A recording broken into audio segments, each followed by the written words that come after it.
Hello? Hello? Chat? Do you hear me, chat? Hello? Welcome to another stream. So I wasn't going to stream today, as you may see in the title. And yeah, all of a sudden here I am. I'm streaming. Can you believe it? So first of all, actually, the first thing I want to say, Black Lion Guard, thank you so much for the tier 1. I appreciate that a ton. Ancient Lotus Juice hits so hard. That's the funniest fucking comment. Ancient Lotus Juice. Ah! That's funny as hell. Okay. So, today I want to talk about Metaphor. I want to talk about Atlas. I want to talk about AAA. I want to talk about my recent video too, which is doing pretty good as well. Which, of course, thank you guys for. Although I thought it might have been like a little contentious, I also figured it was kind of the perfect time to talk about that. So, anyway, yeah, the first thing I want to touch on is we can pull up a tweet or whatever. My Twitter has been blowing up since I did the thing, since I made a tweet. We'll talk about, and I'm not gonna be like calling anyone out on that. I just want to like explain something. But we'll talk about that in a bit because it actually like made me like really think too about some stuff where I'm like, oh crap. Well, if people think that, then what have we actually been talking about as an industry like these past few like years or so? I'm trying to find the tweet.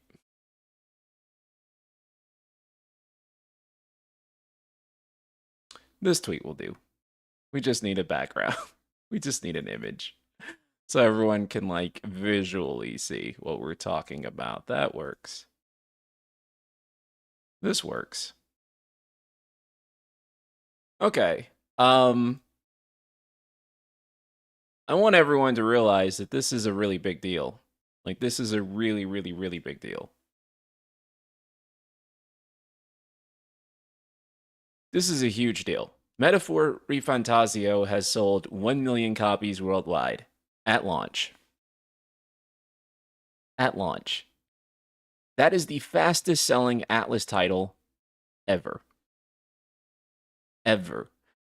And this is a new IP. This is not Persona. This is not a new Mega 10 game, right? So, I don't know. Like, to put into perspective, how crazy this is, to give you a good idea of how insane this is, imagine if Square Enix just put out a brand new game that wasn't Final Fantasy and it outsold all the Final Fantasy games, or it was selling faster than all the Final Fantasy games, right? That's how nuts this is in context. Atlas has done basically the impossible. Now, there was a lot of worry before this game launched. A lot of people thought that this game wasn't going to do that well. A lot of people were thinking that, potentially, maybe this game is, compared to Persona 3 Reload, not going to sell quite as fast. I was worried about the Microsoft exclusivity. There were some people that were thinking like, or not exclusivity, the marketing deal that they had with Microsoft essentially, where they were pushing the game on Xbox. And some people were worried like, oh, a lot of people don't know that this game is available on PlayStation and it's available on Steam. People were worried that could have had a negative impact on the game. I am so happy to report that has not had any negative impact on this game whatsoever. And in fact, people are loving the game. The demo had to be like a huge turning point. Like when people finally got to play the demo, that's when excitement for this game really started to take off. Because if I'm honest, I had made like a couple of metaphor videos before, and when I had made metaphor videos, they did okay. Like the reception was kind of lukewarm, right? I was like, oh, like the persona audience watches my videos, and it's not doing quite as well as say normal persona content does. So I'm like, is the hype for this game not there?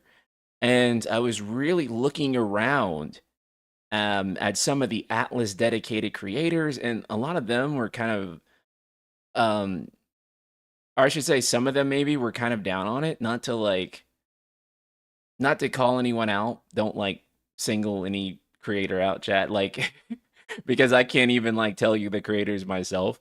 This is just me like reading through tweets and like just kind of like assessing the vibes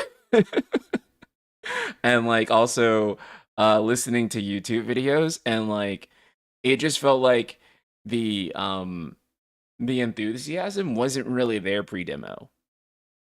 Like a lot of people were like, yeah, the game's kind of cool, just kind of seems like more Persona. I don't know how to feel about it. That was kind of like the general vibe I was getting. Atlas fans are constantly shitting on the games. On nobody hates Atlas more than Atlas fans.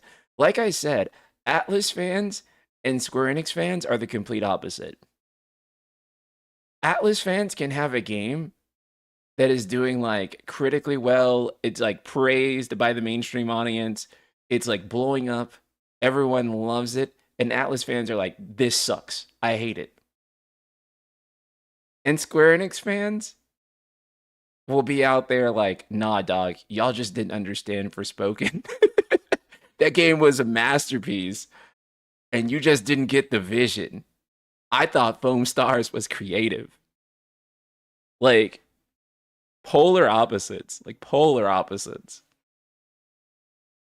And then when Square Enix fans, like, I don't know, dude, it's crazy. Like, I feel like if Square Enix puts out like the most okay game ever, like Square Enix fans are like, yo, boy, we hyped. And I feel like if Atlas puts out the best video game that's possible, like to make, Atlas fans are like mid. Persona 3 Reload? Yeah, like I think that most people playing Persona 3 Reload would think that that's like an exceptionally good remake and an exceptionally good game.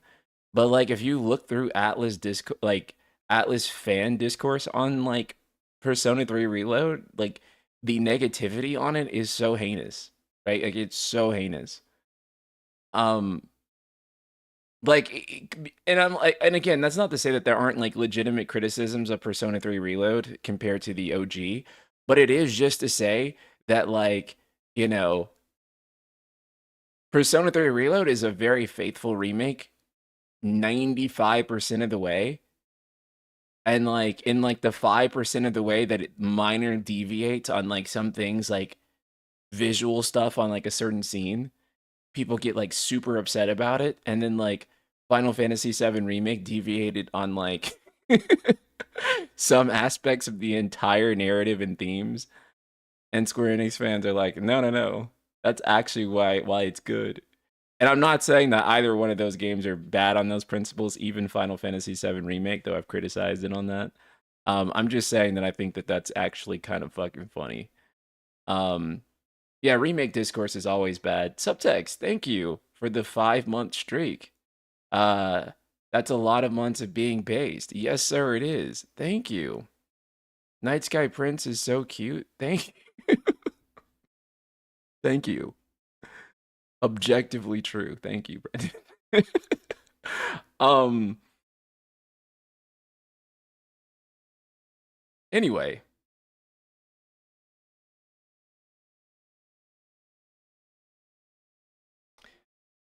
what the fuck was I saying before I got distracted? The point is that this is massive, right? This game is not going to stop at 1 million. This article, this announcement happened basically at the start of the day, right? This was in the morning. So basically when the game officially launched.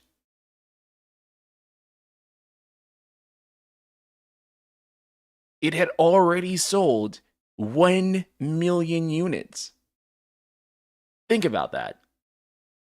That means there is an extremely high likelihood this game is going to go on and do Persona 5 tier numbers.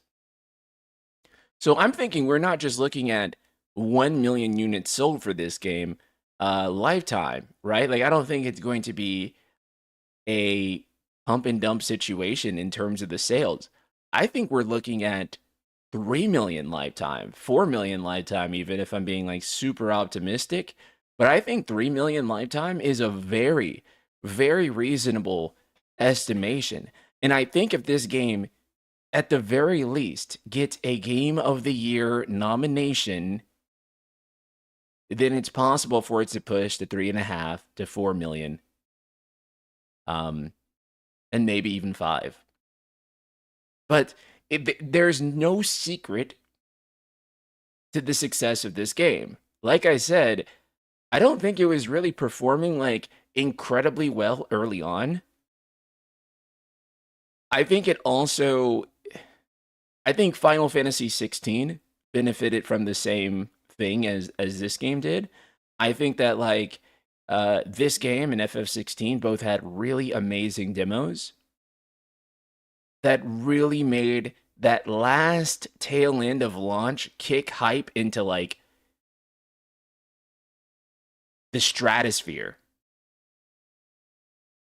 And I think it really goes to show how much a good demo can really do for a game, right? Like, one thing with Rebirth, while I really did like Rebirth's demo, I don't think Rebirth's demo was something that I could show to like a mainstream audience that was like completely unfamiliar with FF7 and then them play that demo and like get hooked in the same way. But one thing I can say about Metaphor's demo or something like FF16's demo was I think that these are demos you can just show to anybody. You can sit anyone down, put a controller in their hands. They're going to play the demo, and it's amazing. This is the first time I've seen people wowed by the demo. I think it comes from being a fresh IP and a lot of word of mouth. It does. I do wonder how much of this momentum will carry over to Persona 6, though, because I do think there will not be an insignificant chunk of players who love the gameplay style of Metaphor, but do not at all like the tropes and settings of modern Persona games. I know a few people who will never play them for those reasons. Maybe it is time for a college or salaryman setting for Persona 6. You know, it's funny because I mean, I've talked about this. I think a salaryman setting for Persona 6 would be amazing. I know a lot of people get heated whenever you talk about those things. I think that college isn't a big enough paradigm shift for Persona 6. I know a lot of people say, like, oh, they should put it in college, but college isn't really going to like fundamentally change the loop. It'll just be something that shifts the demographics over. But an actual like salaryman setting for Persona 6, I think could actually have like some pretty like fundamental differences. I think the salaryman setting would allow them to explore an entirely different side of Japan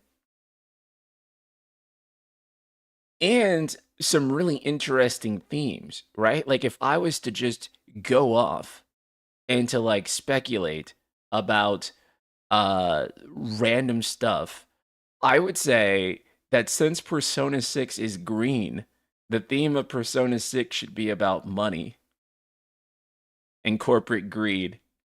And I can't think of a better way to explore that exact theme than to make Persona 6 about salarymen. Now, I'm not saying that Persona 6 should be, like, you know, because I do understand the argument that Persona is about, you know, high school and all that other stuff. So I would be perfectly happy if Persona 6 is another high school game. But I do think that a salaryman Persona 6 would go crazy. Soldier First Class, hello, buddy. It also shows the power of incredible openings. Both games open with an incredible bang that gets you hooked. Yeah, exactly. A good opening is so crucial. And I think that, like, you know, openings have been, and there's not, man, like a good JRPG opening is like everything. I think all my favorite JRPGs are ones that I think have like really amazing openings.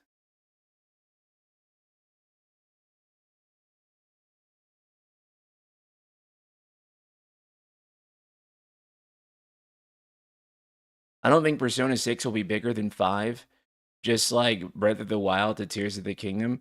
I don't want Persona 6 to be bigger than 5. I would just prefer it if it was denser in content and, uh, it had like a lot more exciting stuff to do with it and it's moment to moment. But I don't want it to necessarily be a longer game. I think Persona 5 was long enough. It took me 120 hours to clear Persona 5 Royal. And yeah, I don't think we really need to make a 150-hour bare minimum video game to complete. I don't think that would necessarily make it better. This being said, we've already had some things introduced in like Persona 3 Reload that could really help Persona 6 out. So, for example, instead of making a game longer than Persona 5, I would be happy just having all the social links voiced. That was something that happened for Persona 3 Reload. So just keep doing that type of stuff. Make the existing span of the content more exciting, more enjoyable to go through, and that will get me much farther with how I'm enjoying these games than it would if you were to say, make a bigger, better Persona 5 exactly. And now it takes 200 hours to complete instead of 100. FF16 demo is the biggest bait I've ever seen in 20 years of game industry. That's funny, Rebellion. Yeah, I did have like it's very funny too because I would go as far to say that I did enjoy the demo. Like the demo to me is like a 10 out of 10, and yeah, I can't say I really like 10 out of 10 enjoyed the game, but I think that like the story for the demo itself was and the game itself were like I would not feel like the game itself for me really matched the impressions that I had from the demo personally. Um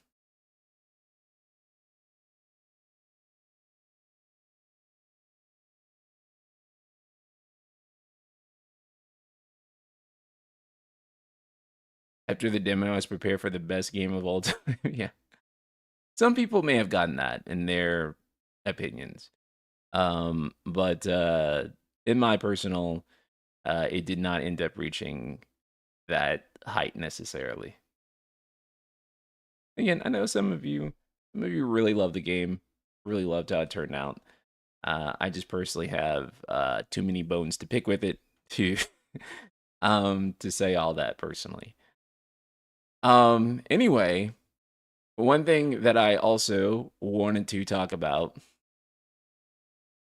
was AAA games versus AA games. And I had talked about how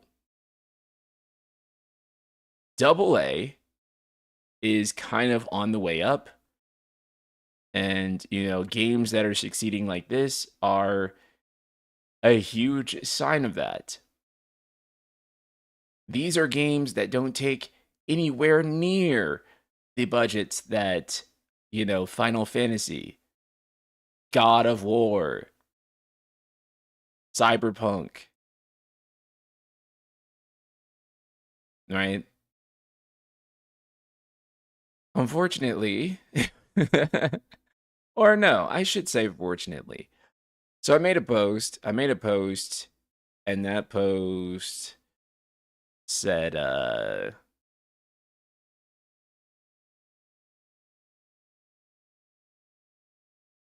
where the fuck is it? Oh yeah, here we go. Yeah, so I just said that sustainable games that do not need a trillion copies to be successful, but are also so damn good that they end up selling well regardless, AAA could never. So a lot of people took, not a lot of people, a couple of people. I don't want to exaggerate it, but a few people took that as like, are you saying these games aren't AAA? I mean, yeah, they're not. But what that brought to my attention was that a lot of people did not know what AAA is, right? Because to me, when I look at these four games, this is like the definition of what double A is, right? But a lot of people are like, these are full price $70 games with a lot of content and are very high quality. So, how can you say that's double A? Well,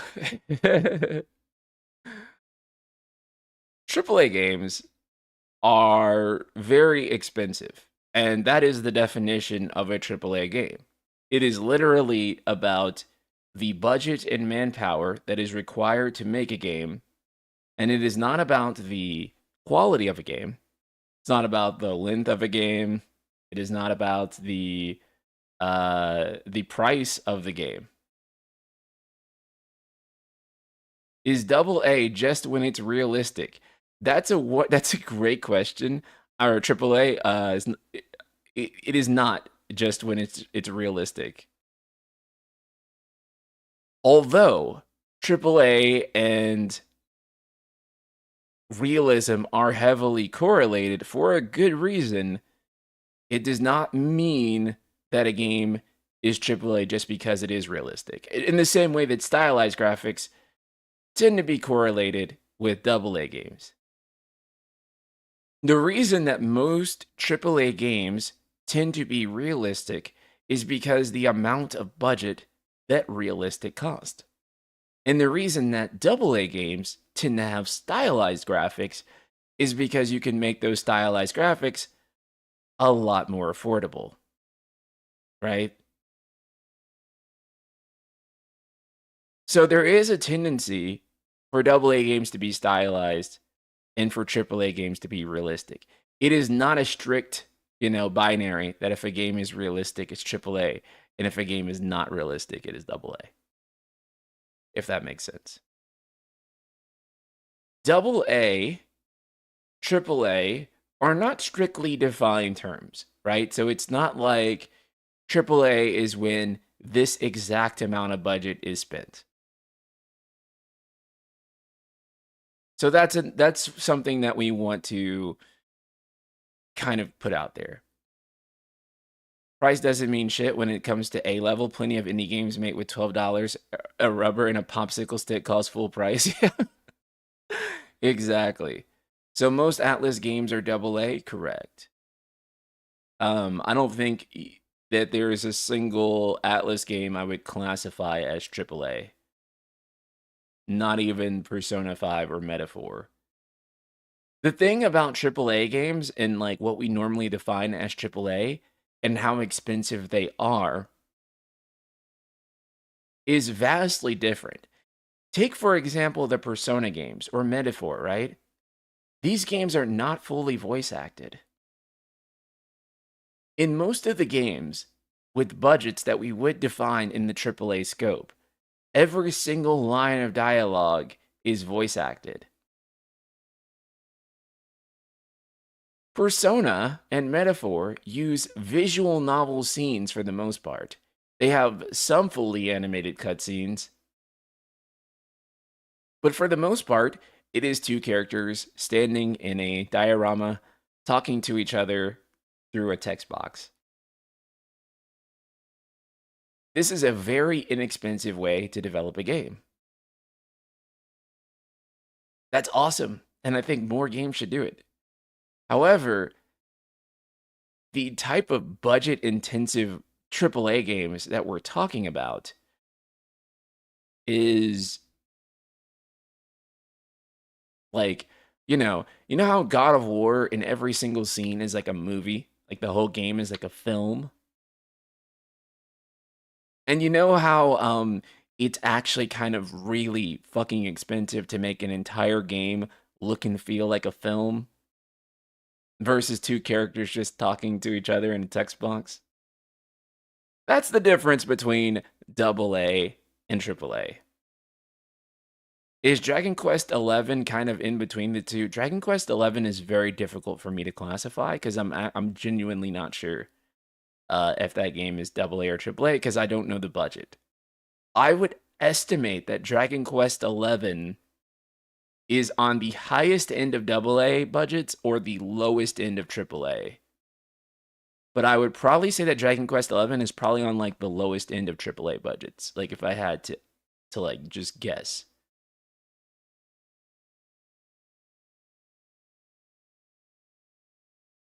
Yeah, I would probably say it's on the lower end of the lower end of AAA, where it's like it's still pretty expensive, but like compared to like Final Fantasy, it's probably pretty cheap. Another thing too, I feel like I realized that a lot of people are looking at AAA and AA as like they're looking at them as tiers of quality and not about budget. So you guys should know a little like actually as Final Fantasy fans, you guys should know more about AAA than anyone because what most gaming historians call the first AAA video game is Final Fantasy VII. And the reason Final Fantasy VII is identified as the first AAA video game is because Final Fantasy VII had one of the biggest development teams and the most expensive budgets ever at the time. In fact, I think at release, Final Fantasy VII was the most expensive video game ever made. FF7 created what we think of as AAA, right? So FF7 is historical in that sense. You don't get The Last of Us without Final Fantasy VII. Just strictly historically speaking. I know that's like an insane sentence. But if you actually look at the history and evolution of storytelling in games, if you look at the evolution of AAA, which started again with Final Fantasy VII, you don't get The Last of Us. You don't get Sony first party, which is why so many people thought it was weird that Cloud wasn't in Astrobot, because in a weird way, FF7 actually kind of created the conditions that caused Sony first party to be what it is in a very weird way. But yes, that is kind of how the dominoes fell. A very weird dominoing effect, but that's how that happened. Yes, because that is what AAA means. It means a massive budget and a big marketing push. That is why Western journalists created the term for FF7 or at least popularized its use. AAA has only ever actually meant expensive game to make. Now, back in the days, Dev used it to market their games as expensive equal good, but that was never true, right? So that's all AAA means, as Crossy just said. AAA just means we spent a crap ton of money on this game. So typically, if you talk to kind of industry people, like they'll talk in terms of you have indie, you have A and AA, and then you have AAA, right? So if I were to explain those games, indie everyone knows, right? So an indie game would be, I mean, anything, right? Animal Well, very popular indie game. So Animal Well would be an example of an indie game, an example of like an A game, or possibly AA would be like Unicorn Overlord, right? So Unicorn Overlord, that's AA. That's either A or AA. I would call Unicorn Overlord. Then you get to Persona, and then Persona and Metaphor and Like a Dragon, those are definitively AA, right? And then you get to God of War and Final Fantasy 16 and Cyberpunk and Horizon Zero Dawn and Forbidden West and those sorts of games. That is AAA. That is the biggest budgets that gaming can afford. The hardware pushing games. And so you can easily see how those games are divided off by budget. Now, to be clear, sometimes it's a little difficult to tell how much budget was put into a game just based on looking at it and playing it and those sorts of things. However, all these games are successful in the 1 million mark.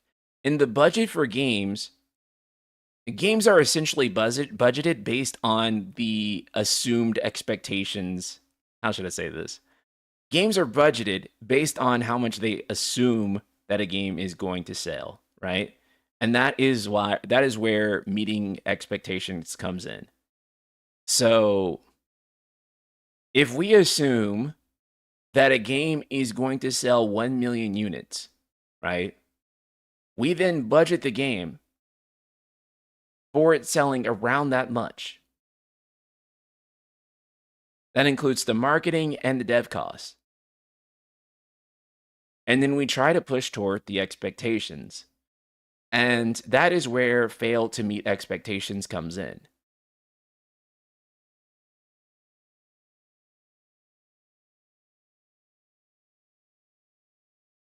It comes in based on that estimation of we are aiming to sell this many copies and we need this much budget to do it.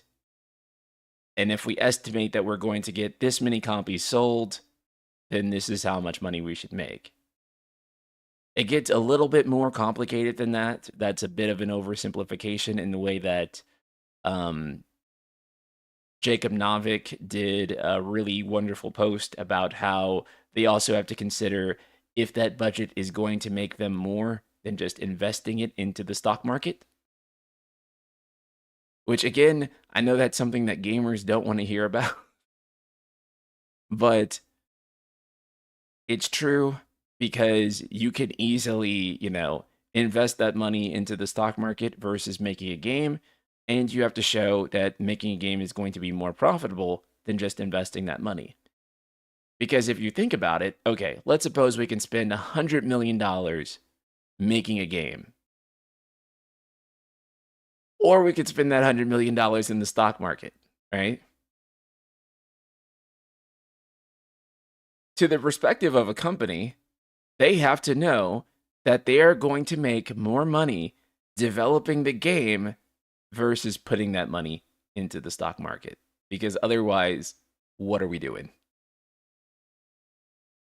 Now, the good news is that, if you're developing the right kind of game, putting that money into a game, making a game, is going to be more profitable in a much faster, more direct way.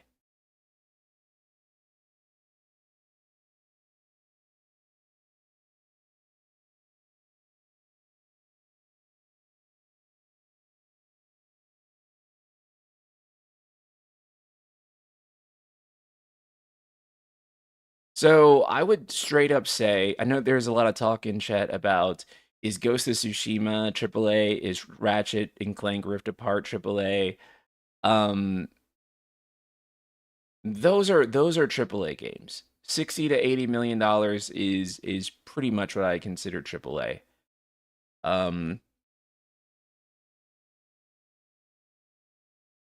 Again, AAA is a range of price, but there's no way that, say, Persona cost as much as Ghost of Tsushima, right? Like, big open world game versus, like, Persona, which reuses most of its assets throughout. Like, you have how you have like a hub world, and the whole game revolves around that hub world, and not all the dialogue is necessarily voiced, and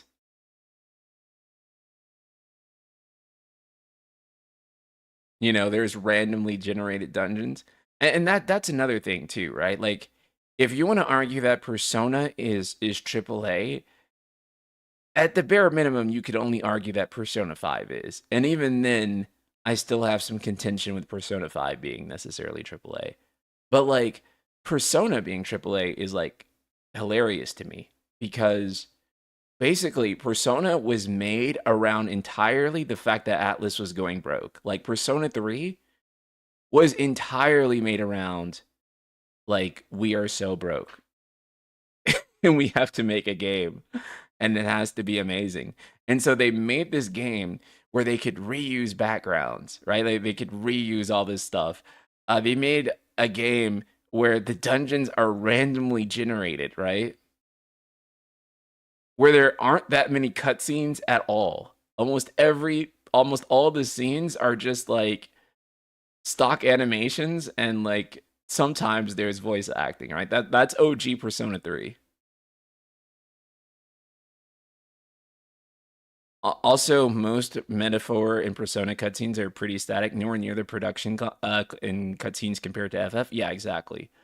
It's ridiculous for people to even like assume that that would cost the same, right? Like if like if Final Fantasy 16 and Persona 5 would like cost the same, and like one had like fully animated cutscenes, FF16 might be a bad example here because actually FF16 doesn't have that many like fully animated cutscenes.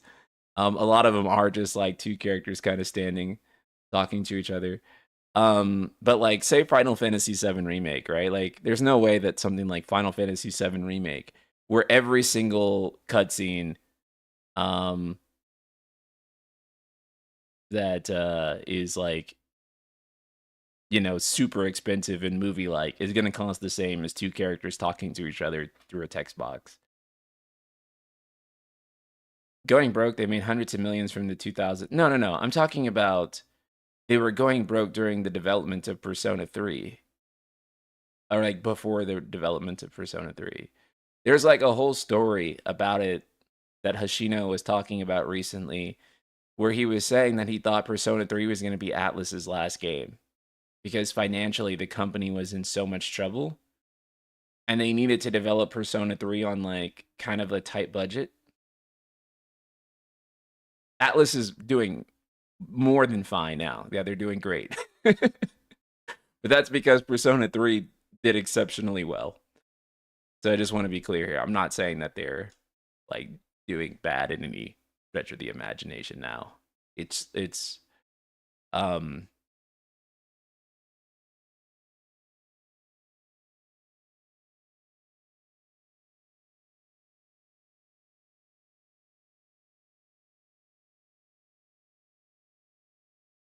Persona 3 had an FF1 moment. Yeah, yeah. I remember seeing that like that article and being like, "Oh my god, Persona 3 is a Final Fantasy actually."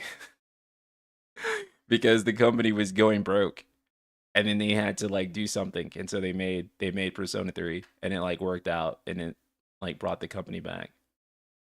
Sega buying Atlus is one of the best decisions they could have ever made.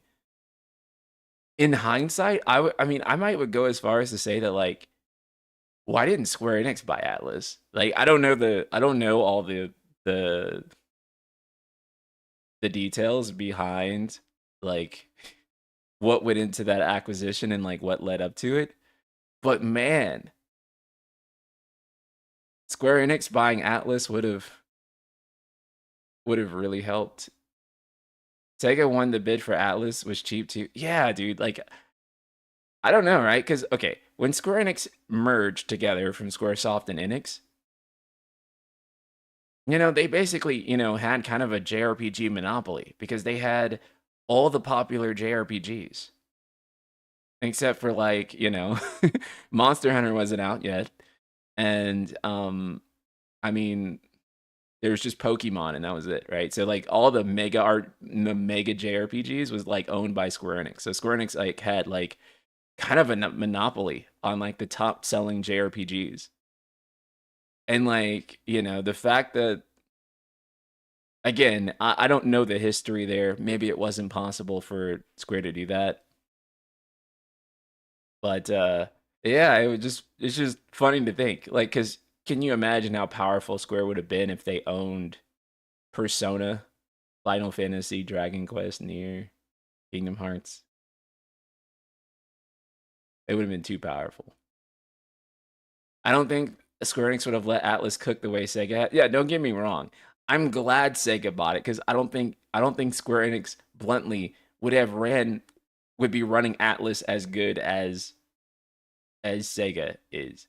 Because Atlas would probably be doing the exclusivity deal that Square Enix is currently doing, right? Like, still, because I mean, Square Enix is doing that exclusivity deal, so I don't think that I'm glad that Sega bought them. I'm just saying that, like, if I was Square Enix, I would like be banging my head kind of on the table, like, because I'd be like, damn, that would have been such a W for us if we had did that. Square Enix would have micromanaged Atlas to hell and back. Yeah, like I just want to be like super clear about that. I'm very glad that Sega was the ones that got them and not Square Enix. Very clear. Very, very, very, very, very clear on that. Very explicit. I'm very glad that Sega is the one. History worked out the way it was supposed to. I'm just saying that from the POV of Square Enix, like that could have been their W though. But I'm glad that it was not. Because I don't know, like I mean Square Enix right now, like I don't think that like their talent is the problem. Really, I think that like Square Enix has like a management problem more than anything, right? So I think that most it's not their devs or it's not any of that other stuff. It's like it's purely the fact that like Square Enix has been like kind of managed in a rough way, so to speak.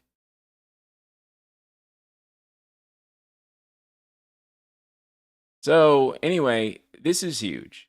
This is really good. This leads me into talking about my turn-based video today, which has been doing pretty good.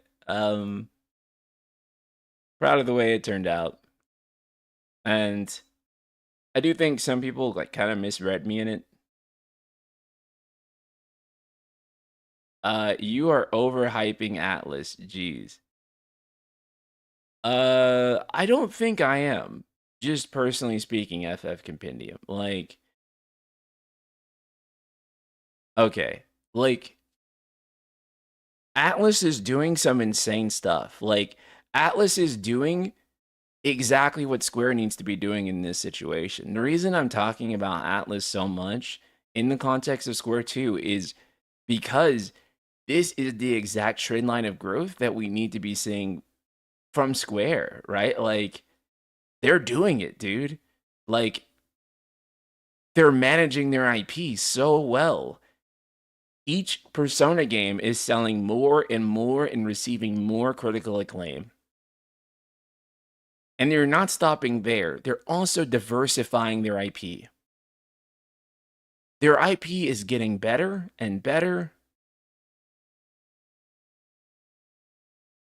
Yeah, Persona 6 is going to outsell Persona 5.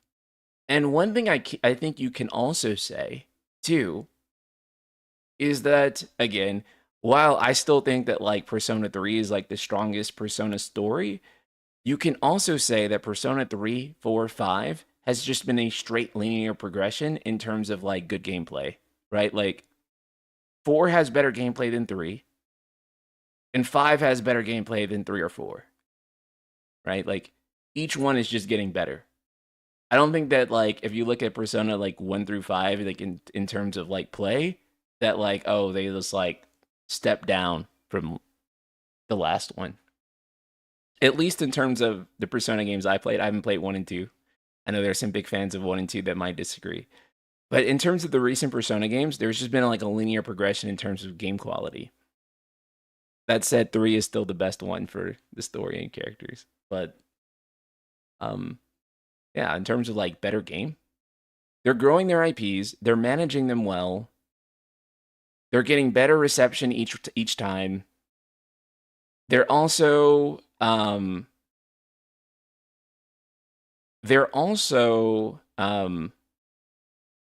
creating new IP that's doing exceptionally well. And they're managing that IP pretty good.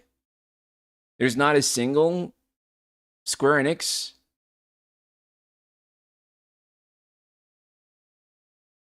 game that's doing like, I mean, there's not a single Atlas game that's like really doing like or Atlas like franchise that's necessarily doing worse. All their 3 pillars, all their main games that they're really pushing out are continuing to meet new milestones and do great and build new fans. And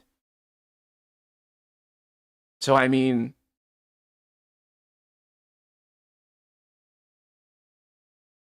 where's Square Enix new IP for Spoken? Yeah, that's what I'm saying, right? Like, Square Enix is kind of like they're doing rough with new IP, right? Like, new IP is it's happening, but it's not.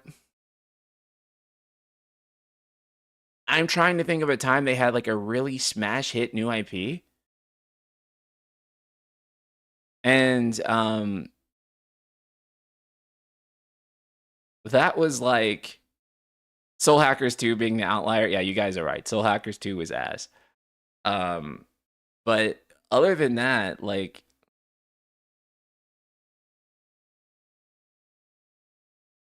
their most new successful IP is Octopath. Yeah. Before that, I would say Nier would probably be like their most successful new IP, right? Like, but then they haven't done much with Nier after Automata. That's been like kind of that's been another thing too, is that they're kind of just letting Nier die on the vine. Now they're coming out with a lot of good collaborations and stuff with it, but we really do need a new Nier game. It's really crucial that a new Nier game comes out within the next year or two. Because if we don't have a new Nier soon, like Nier is going to start diminishing in relevance and appeal, right? The collaborations are doing a lot to keep Nier relevant. But we do actually need a new Nier game. It's super important. So anyway, I bring it up because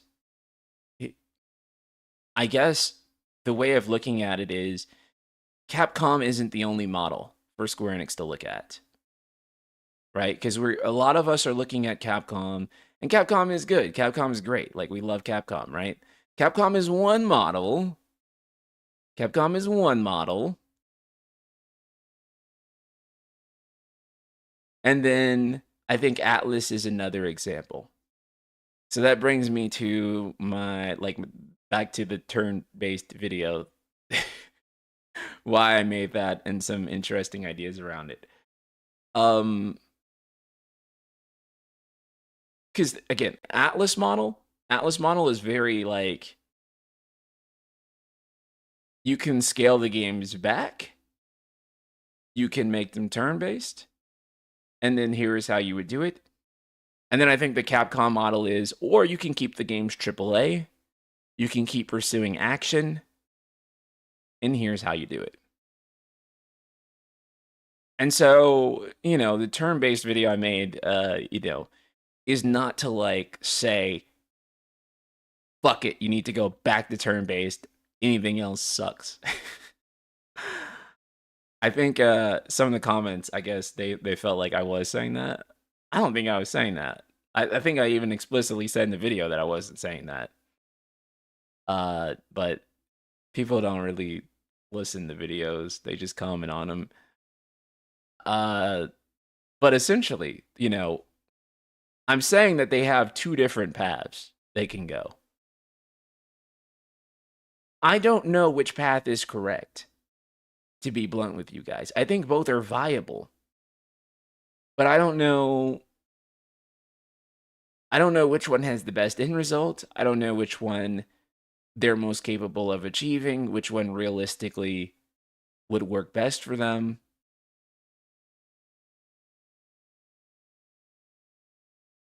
It's tough. I don't know. I don't know. I don't think they know either. Clearly. It's going to have to be one of those things where they have to choose their path going forward and just take the gamble on it, right?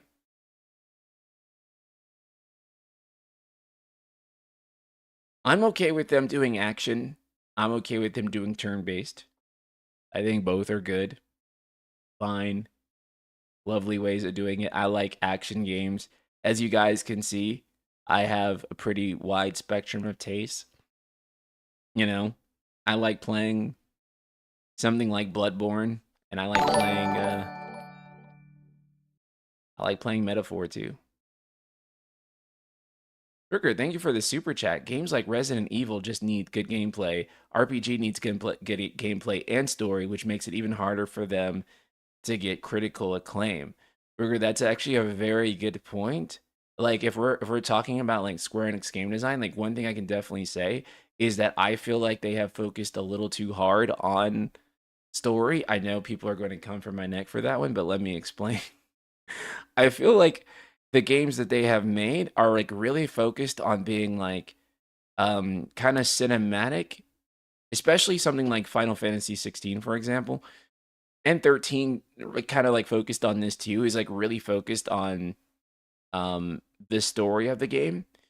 But they were focused on the story of the game in a way that I feel like kind of made the gameplay suffer a little bit. So if you take 13, for example, a lot of people will say that that game is a hallway on purpose because they wanted to restrict all of the players' choices to make it feel like you were binded to fate. But that's not a very good video game story if it limits what you can do, right? Like, we kind of define a good story for a video game based on how you will be interacting with it. If it doesn't make good sense for a player to be interacting with such a story, then we tend to think of it as bad video game design, right? That would be more like film, or like a film story than like a video game story. So a video game story has to be predicated on the idea that you're interacting with it.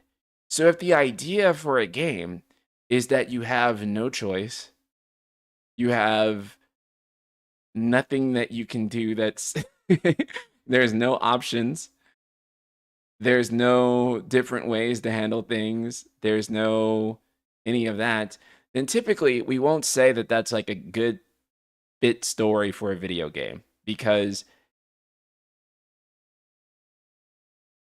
it doesn't factor in the video game part, which it does. 10 is on rails and no one complains. That's not, well, we've talked about this, chat. We've talked about this. We've made a whole video on this. We have made a whole video on, well, I didn't make a whole video on that specifically, but I did talk about it in a recent video. Let me see.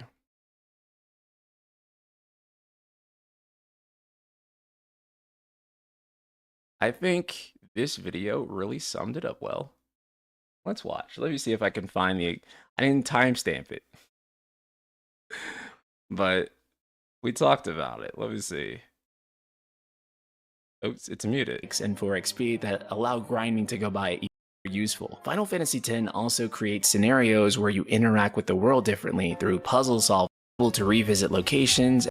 In fact, I'd go as far as to say that optimization is. To compare with modern FF, fortunately, there's just no secret thing that you can where you get an item and have that holy for it, while Final Fantasy X is loved for it. I've always thought the reasons for this were really obvious, and nowhere near as confounding as it's made out to be. Final Fantasy X, for starters, is simply better paced. Final Fantasy XIII's battles look fast, but Final Fantasy X's battles actually are fast, with most normal battles ending very fast if you target the appropriate enemy weaknesses. Now, don't get me wrong, there are definitely some longer battles that occur later on in the game, and thankfully the remaster has 2x and 4xp that allow grinding to go by even faster. However, even without grinding, Final Fantasy X has battles that simply feel snappier most of the time. Each area in Final Fantasy X is also at most a few screens long. The areas are significantly smaller. They're also more interesting to explore with more secrets in them, and the secrets are actually valuable when you find them. Both games have branching paths with the treasure chest, but in Final Fantasy X, again, you actually find items that are useful. Final Fantasy X X also creates scenarios where you interact with the world differently through puzzle solving, dodging lightning, or various minigames that shake up the pacing. And no,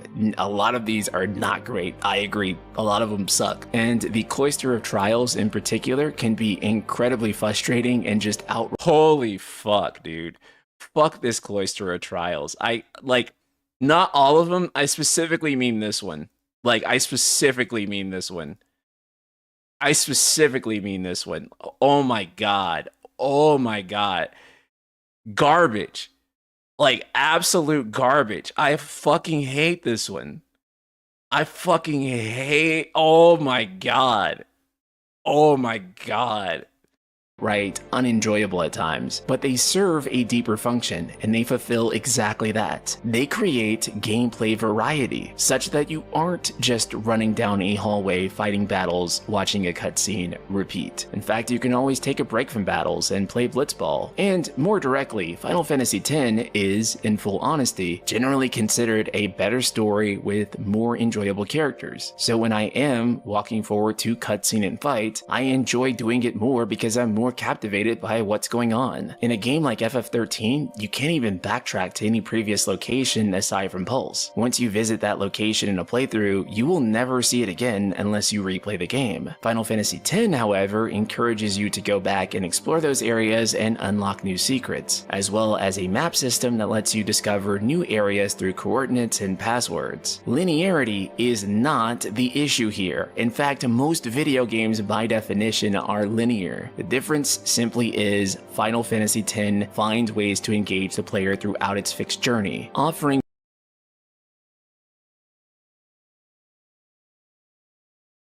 I'm way hotter than this guy. Way hotter. Both real gameplay choice as well as satisfying illusions of choice that continues to mix things up so that you're never doing the same thing for too long. And to be more blunt, just also has a more relatable tale with characters that are more grounded. As a result, it remains no secret that Final Fantasy X remains in the hearts and minds of gamers to this day. With the Final Fantasy X series. Okay, yeah. So anyway, that was the explanation for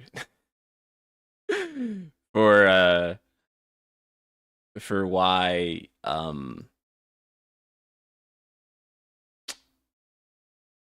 what the fuck were we talking about? Why Final Fantasy 10 and 13 are different in terms of why people are okay with 13's linear pacing and don't like it with don't like it with 13. Sorry, I had to rethink my. Wait, that's NSP's twin brother? Yes. Night Sky Duke. If I had to guess, all projects not called FF14, FF7R, and Dragon Quest 12 are getting their budgets cut.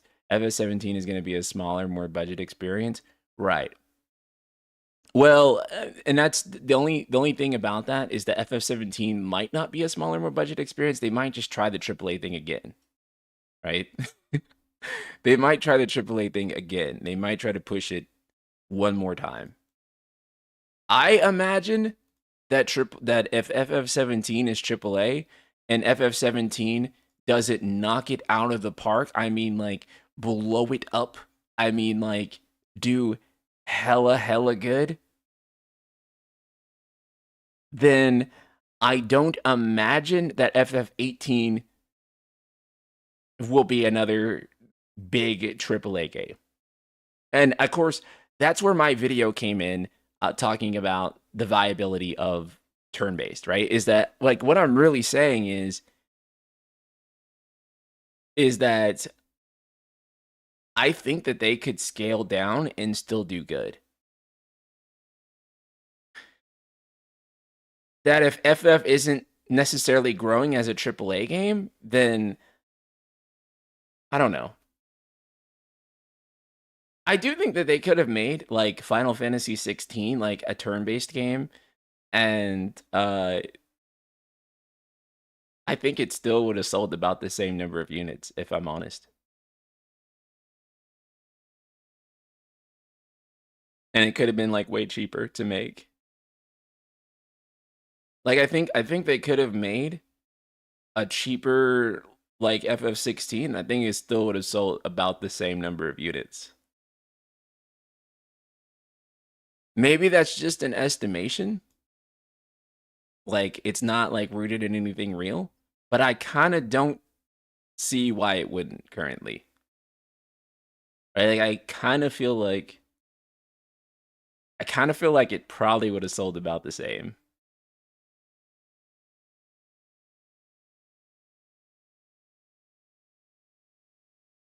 But I don't know.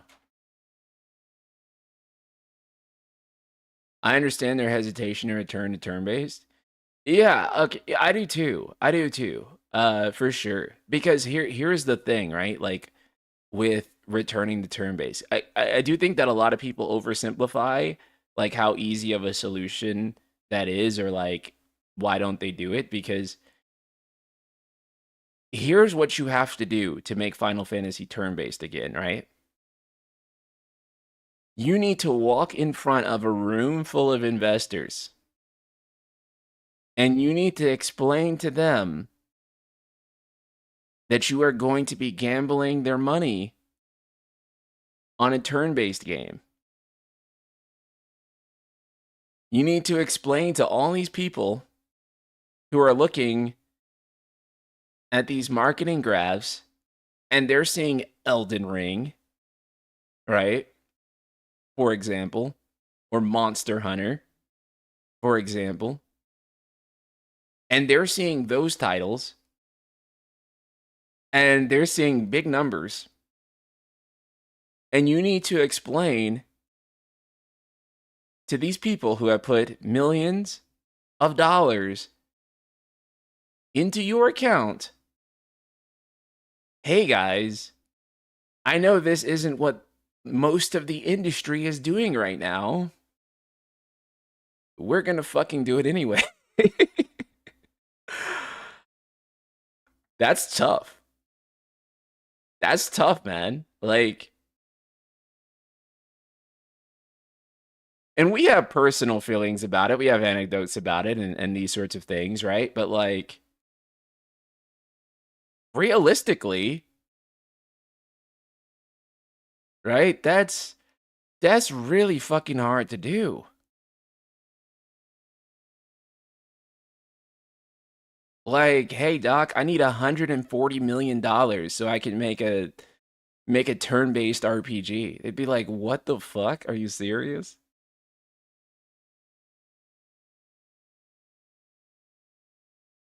Okay, I've had on my chest with FF turn-based again. Do people saying that play turn-based games because reality people got to accept FF has never really had great great combat besides 10. FF did really great job systems like materia, but battles were largely simplistic compared to other turn-based games. And there are plenty of great options on the market right now. So I fully agree with you, Crossy. I think what made people like really crave that turn-based though was that we did leave off on 10 and 10-2, right, for turn-based. And 10 and 10-2 were so fucking good. It's actually very funny because I feel like Final Fantasy figured out like how to like really make exceptionally good turn-based with like 10 and 10-2. And then that's when they stopped, right? Like I feel like they like really got on track to make exceptionally good turn-based. Because I actually think that like I think that if you kept going with Final Fantasy X's turn-based, I think it would have been better than like what Atlas is doing with turn-based. I kind of like aspects of 10's combat more than like Mega 10 games. Personally speaking. I think that if they kept evolving that, it would have been like very like definitive like turn-based RPG. But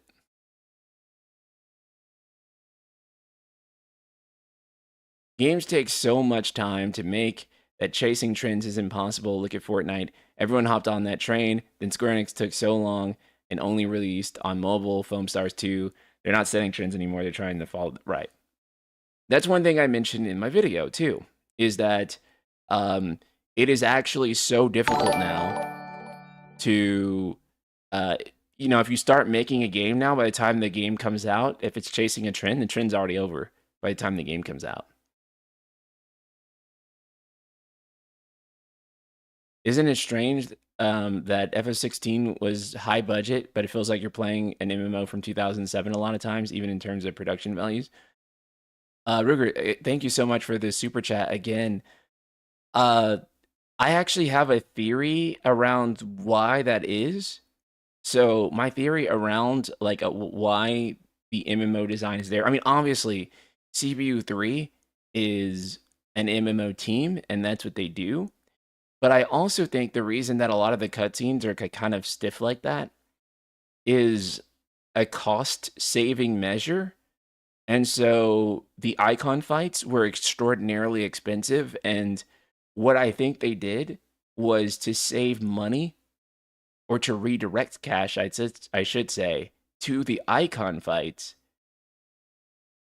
They decided to be very cost effective with a lot of the scenes. And I think the reason 16 kind of gets away with it is because it has exceptionally good voice acting, right? You have like really, really incredible voice actors in Final Fantasy 16. Maybe, I mean, FF16, I would probably say is in like maybe like the top 5 best voiced video games of all time, right? 16's voice acting is like that exceptional, that good. And so, but like, and it has to be because if it wasn't, I think a lot of those scenes would have gotten like ripped apart by reviewers. Because a lot of the actual scene composition itself that isn't like a major scene, because games have like different tiers of like cutscene, right? Like you have like your A tier cutscene where it's like fully cinematic, and then you tend to have like your more B tier cutscenes where it's just two characters kind of like talking to each other, and it's not like fully cinematic. 16 does have like a greater proportion of like the more B tier, like stiff two characters talking to each other scenes. So modern turn-based is led on 3 fronts. The FF10 style conditional turn-based turn manipulation has been vastly expanded upon by the Trail series. Then there's Atlas with them pushing their own SMT/Persona stuff they've been honing since Nocturne. Finally, the pinnacle of true classic turn-based is Dragon Quest, simple but satisfying. I'd say that's a pretty accurate assessment, as always, Crossy.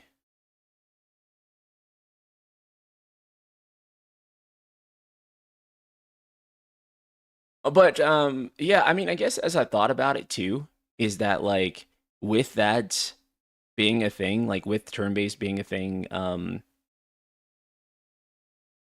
that could maybe happen with Final Fantasy again because Final Fantasy IX Remake is allegedly a thing, right? And Final Fantasy IX Remake, according to the rumors, is a turn-based game. So I think it's going to be very interesting to see how FF9 Remake turns out and the reception around FF9 Remake.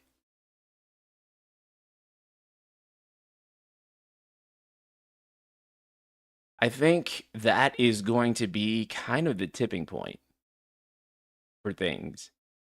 Like if FF9 Remake is a huge success and the combat, how should I say this? Let's suppose the FF9 Remake and Final Fantasy 16 sell like the same number of units.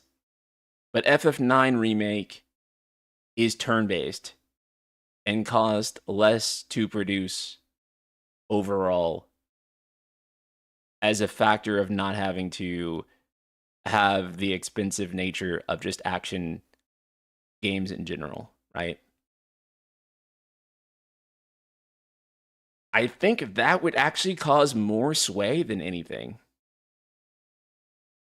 if that makes sense. Even if they sold the same, that would be a cause for like consideration. Another remake, I'm tired. Me too. Don't get me wrong.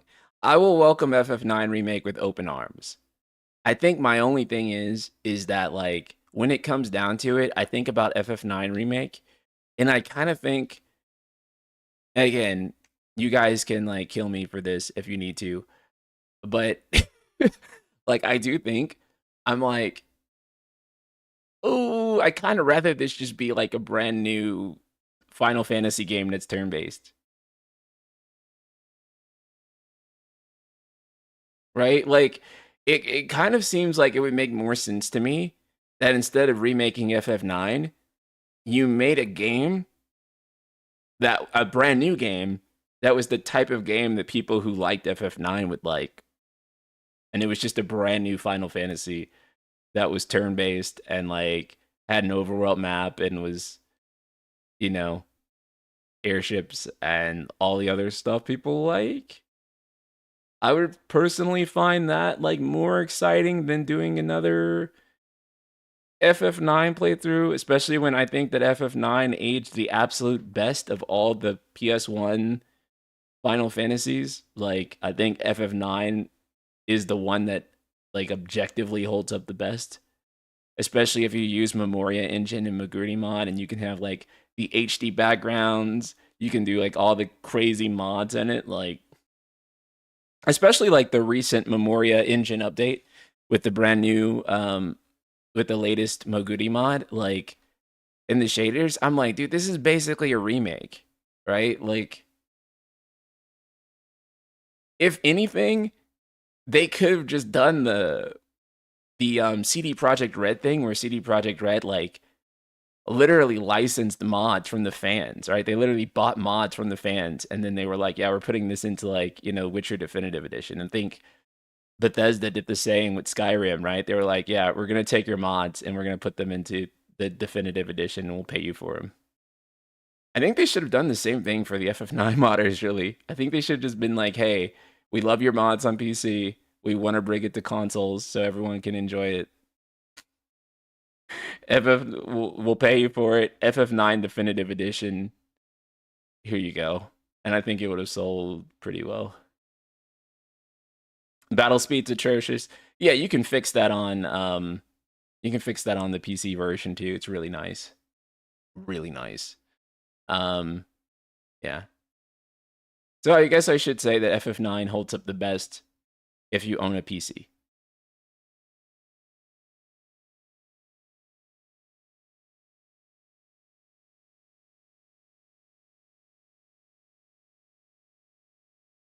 They have weirdly antagonistic relationship with their fans, Square Enix and Nintendo in particular. I mean, it's kind of a Japanese company thing, but like not all Japanese companies are like necessarily like that. Like Sega actually is like a really great example of a forward-thinking company on these issues, right? Like I don't know the lore on this, so maybe one of you could basically tell this better, but I'm pretty sure that at one point Sega was hiring Sonic fans to work on Sonic games to like make sure that they got things right.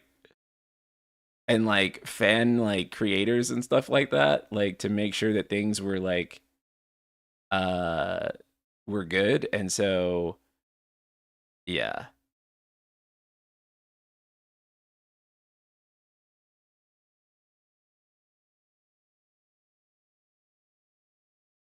So it seems like Sega's pretty forward minded on that stuff. Okay, it was Sonic Mania. Okay. Yeah, Sonic Mania was almost entirely made by people from the Sonic fan game scene. Yeah.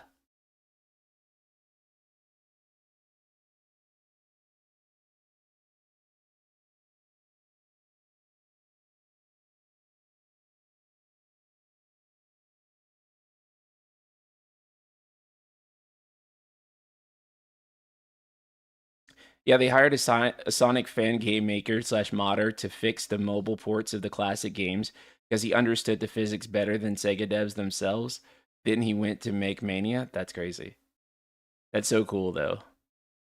Personally, I think it's a damn shame that the KH2 command menu system only comes back whenever a numbered KH comes around. That's a system that has tons of room for expansion. If only Versus got that combat system out of the KH series, one of the best combat systems in the industry, period.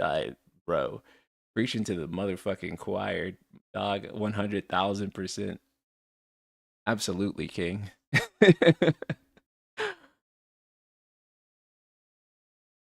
Command Deck could be good though. Command Deck could be good. It's just that it never is that good. Did I say that out loud? Oops. Command Deck's okay. They just never, there's just always something wrong with it. I feel like they never like get it like completely right to me. Rooker, again, thank you for another super chat. This is kind of a broad statement, but doesn't it feel like Japanese games are hitting so hard right now? Even Konami is doing good stuff. Yeah, Japanese games really do seem to be doing great. But it also seems like most of Asia seems to be doing really well right now, right? Like China is coming up, Korea is coming up. So yeah, I would say that most of Asia seems to be doing really good right now in terms of game development. They have a lot of, there's a lot of conjecture on like why that is. And it's certainly not what Culture Warriors want you to think that it is. Certainly not. Which, God, they kind of annoyed me on that recent video because I mentioned Concord, and in that video, I said that Concord started development as an Overwatch clone, and by the time it came out, people were already kind of over hero shooters, and that trend had already kind of died. And there were people in the comments, of course, being like, NSP, you know that that's not why that game failed. You know that it was the woke. That's why the game failed. And I'm like, oh my God, shut the fuck up. Trust me when I say that the people you would call woke were not playing that fucking game either because it sucked ass, dog. Like, that wasn't the problem. The problem was that it was shit. The problem is that the game fucking sucked. That's the problem. And also people are just over the hero shooter Overwatch clone genre anyway. So, yeah. You can't really chase trends nowadays because games take so long to develop that by the time it comes out, it's like it's already irrelevant. So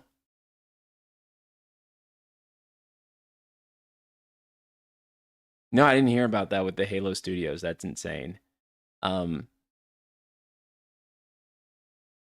I mean, don't get me wrong. Like, definitely the reason, a big reason it failed is because the character designs were bad, right?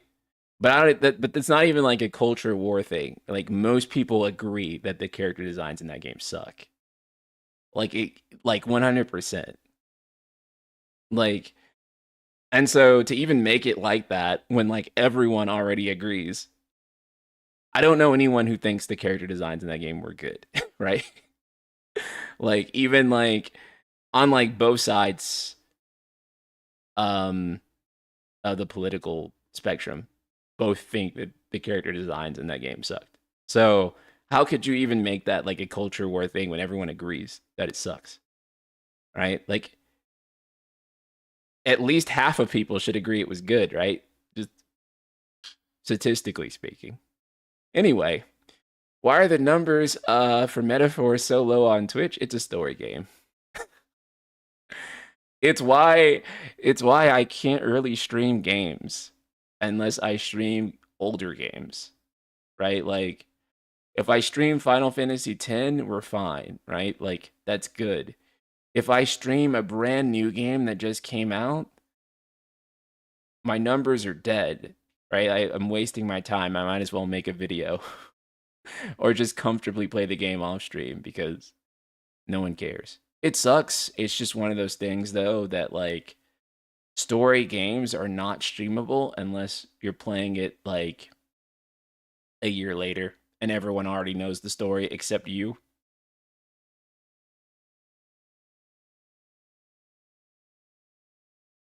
I think the only story games I can really get away with playing. The only story game I can really get away with playing is like a brand new FF game. People will watch that because they will spoil themselves with FF. But like, other than that, people are like, "Oh no, I don't want to spoil it." It's why most big streamers wait to play story games for like a week or a month later. Yeah, for sure. Because if you play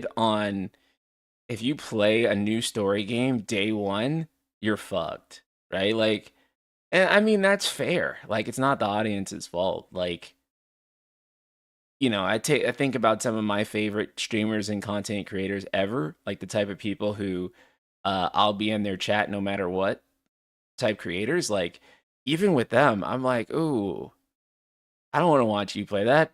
I want to play that. I mean, I do want to watch you play it, but I don't want to watch you play it. I want to watch me play it, and then I want to watch you play it, right?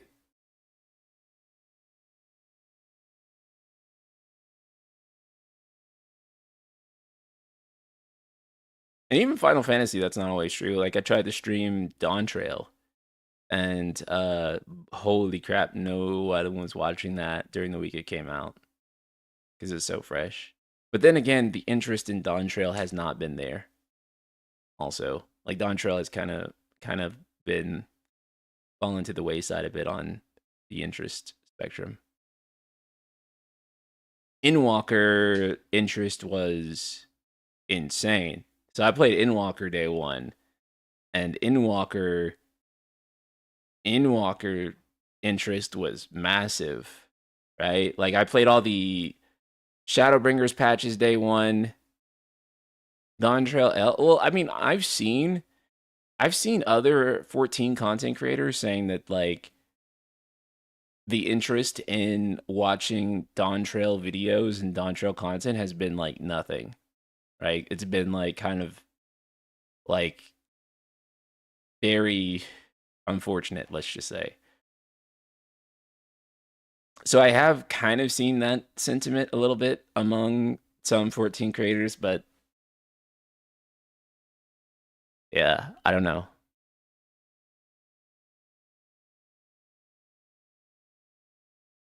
Yeah, I'm seeing a lot of Dawn Trail is boring and Dawn Trail sucks.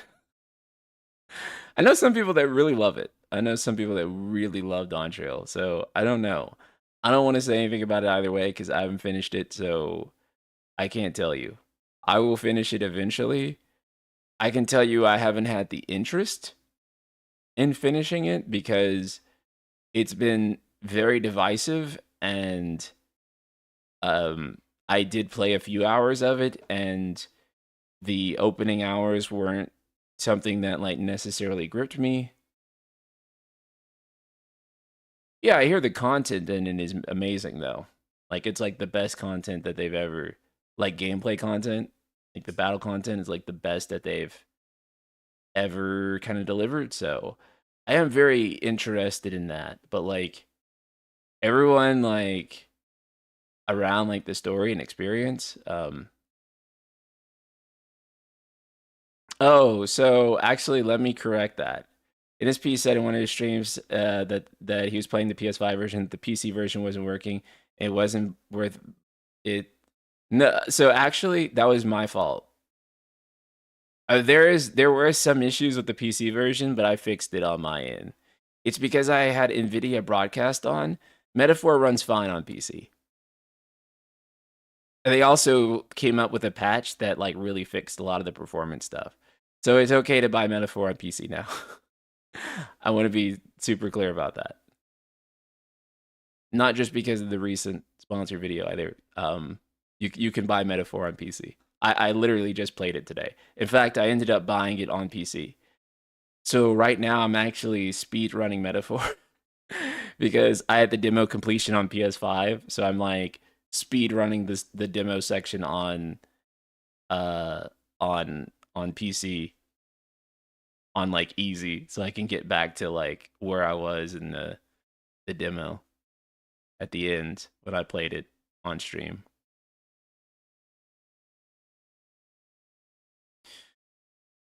So yes, buy Metaphor on all platforms. Really support the game. I think it's an amazing game so far. I've just been so in love with it. And yeah, it's really going to be like a good span of time, like, you know, for turn-based fans. Because not only do we have Metaphor, which just came out, we also have Expedition 33, right? And Expedition 33 is being developed by a small team. And Expedition already has 250,000 people wishlisting it on Steam, which is pretty nuts, right? Like, this is before a demo. This is before we've seen a lot of it. Now, that game does have a brand new trailer that is set to launch on the 16th. So there is going to be some brand new Expedition 33 stuff that's coming.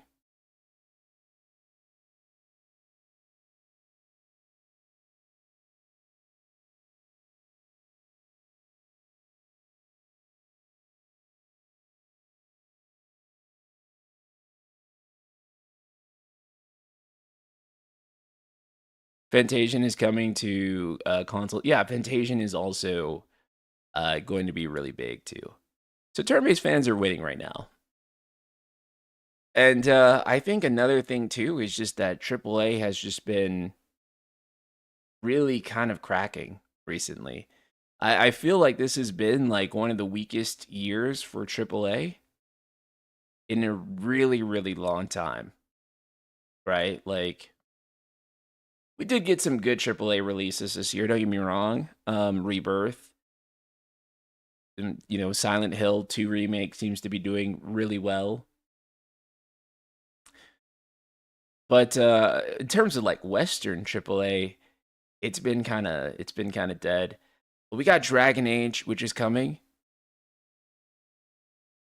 and maybe it's because I'm not like knee deep in Dragon Age, but I think that Veilguard actually looks good. A lot of people saying that it looks like shit to them. I think it looks cool. Like, maybe I'm wrong, you know, because I'm not an expert on that franchise, but like I think it looks cool, like everything I've seen of it so far. That could honestly be a dark horse for game of the year. Realistically, um, you know, the comeback of BioWare, which is something that people really look forward to.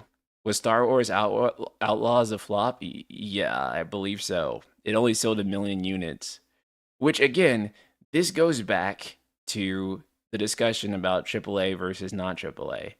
Like, when people were talking about like, oh, AAA means the game is big earlier, and I was having those discussions with people. I'm like, dude, if AAA just meant like the game size and quality, why is like Persona 3 Reload doing like 1 million, and then like, you know, Star Wars Outlaws doing 1 million? Why is one like a huge success and the other one's a failure? I'm like, okay, well then they're both not AAA. Like, one is AA. That's what that means. That's exactly what that means.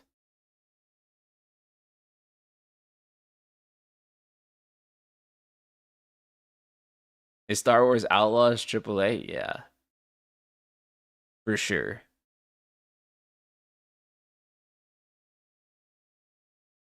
According to, I always forget how to say his last name out loud. Matt, I know the analyst though.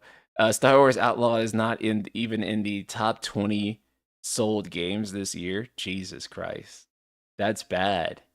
With Star Wars on your name, and you're not in the top 20 best-selling games. Holy crap, that is bad. Star Wars Outlaws actually looks pretty cool. I just think we're at the point where no one gives a shit about Star Wars anymore. I mean, possibly. I feel like Star Wars has to be the most contentious fandom of all time.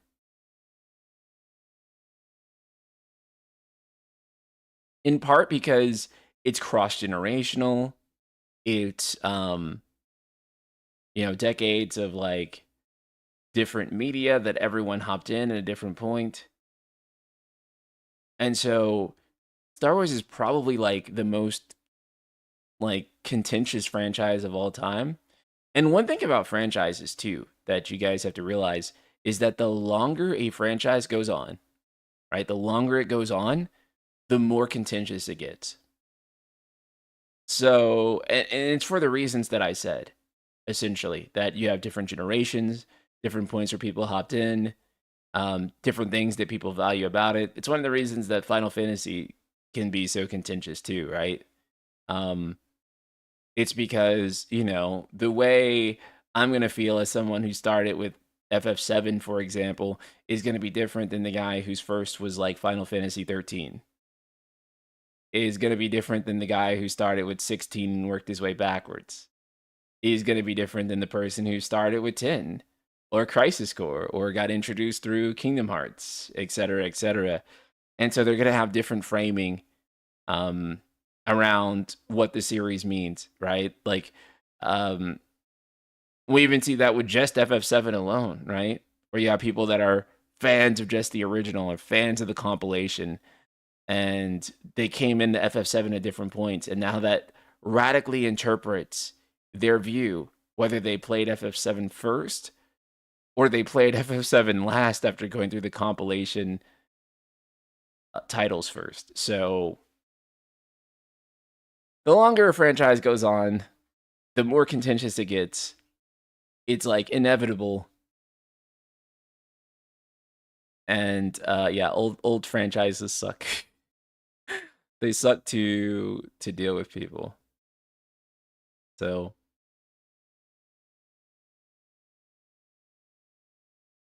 the only franchises that stick around are the ones that aren't that deep. Mickey Mouse is around for 100 years because he's just a silly, goofy guy. You know what? I really want to see deep Mickey Mouse discourse. Like, I'm talking about, like, high level, like, aggressive Mickey Mouse discourse. I would be so fascinated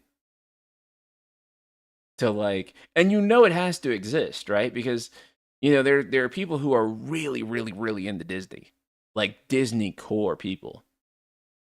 So, out of that, like, huge, like, I'm a Disney stan, Disney kid, Disney adult, that there is a percentage of those adults who are knee deep into Mickey Mouse specifically. And I bet you they do have aggressive Mickey Mouse discourse.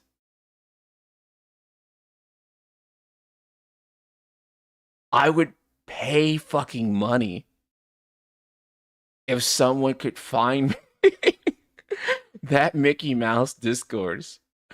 Like, I really want to know, like, what is the hot topic, the hot button topic in the Mickey Mouse fandom? I would be deeply fascinated by that. I feel like I'm somewhat in an odd space. My first FF game was 4, then I played 3, before even playing FF1. Or before even playing FF, I was playing Dragon Quest games and Golden Sun, etc. Maybe that light shines on me sometimes. Harsher opinions on certain. No, I mean, like, I could, like, you definitely strike me as someone who, like, started with 4. Like, that would actually makes perfect sense with you telling me that. Like, I get it. I believe it. I have a friend who is super into Disney. Him and his wife go all the time, go to Disneyland and marathons and whatnot. Ask them their deepest thoughts on Mickey Mouse, because I want to know. I want to know what their deepest held beliefs.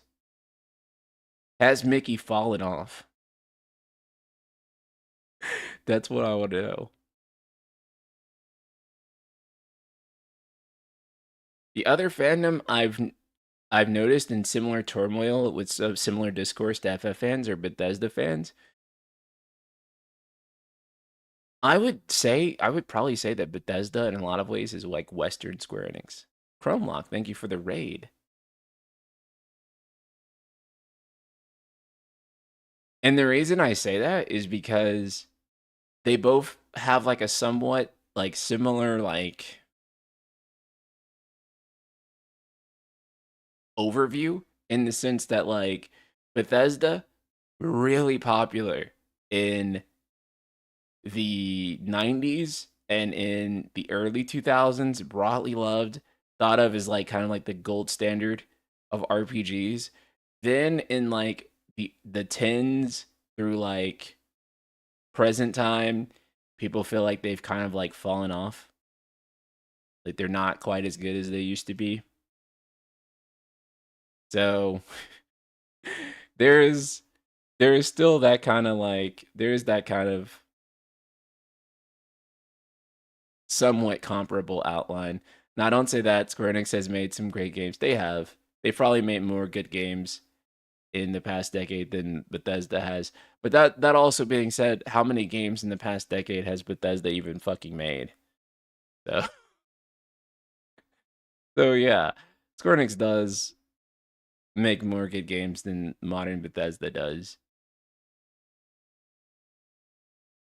I guess it's just to say that there's overlap between people viewing them from the past few decades as like this godlike thing that's untouchable, and they view their current state as like this okay thing that sometimes produces okay-ish games, you know. Um they've had some bombs lately, some Identity Crisis, new projects like Starfield that changed things up more than most of their entries. Yeah. And I think that was actually kind of a big problem with Starfield too, is that so many people were like the game design in Starfield is super dated. It's like the biggest thing that I saw. Bethesda is much worse than Ubisoft, but they don't get half the gripe. Yeah, I don't think that there is a major developer that gets more shit than probably Ubisoft. Is Starfield like No Man's Sky? I think Starfield kind of wishes it was No Man's Sky, actually. um, I think most people would probably prefer No Man's Sky between the two. Both had turbulent launches for sure, but I think the difference between Starfield and No Man's Sky is that No Man's Sky eventually became a pretty acclaimed game. Like if you talk to people about No Man's Sky now, they really fucking love that game. Um, in fact, the destination, like the end destination of No Man's Sky, is probably more comparable to FF14, I'd say. Where when it launched, people like fucking hated it, and then they just kept working on it, and now people are like, "Yo, actually, this game's the goat." So, yeah, I mean, No Man's Sky is like a really great example of a video game that that has like kind of found its redemption arc. Really, Starfield, I don't think is getting that redemption arc. Not unless they come out with like a definitive edition type overhaul that like really reworks things and gets it to that point. But I don't think it is. No Man's Sky has reached similar levels of love from fans as Stardew Valley. Both games have had years of free content and massive updates, and fans beg devs to let them pay for the content instead. Yeah. Yeah. I think that's like the ultimate end goal too, right? Is that like when you have people that are like, please let us pay you for the content. Like this is so much. You've given us so much. Um, dude, that's when you fucking made it. Like that's when they value your work at such a high level that people are like, we need to like keep you going. Like we want to give you something for everything that you've given us. Um, that's great.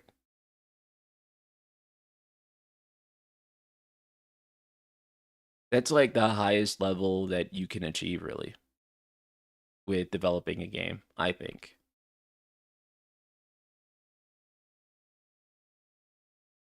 No Man's Sky also has no microtransactions. Incredible. Dude, that's awesome. That's so awesome. You know, that's kind of like one thing I do miss about FF15 in particular.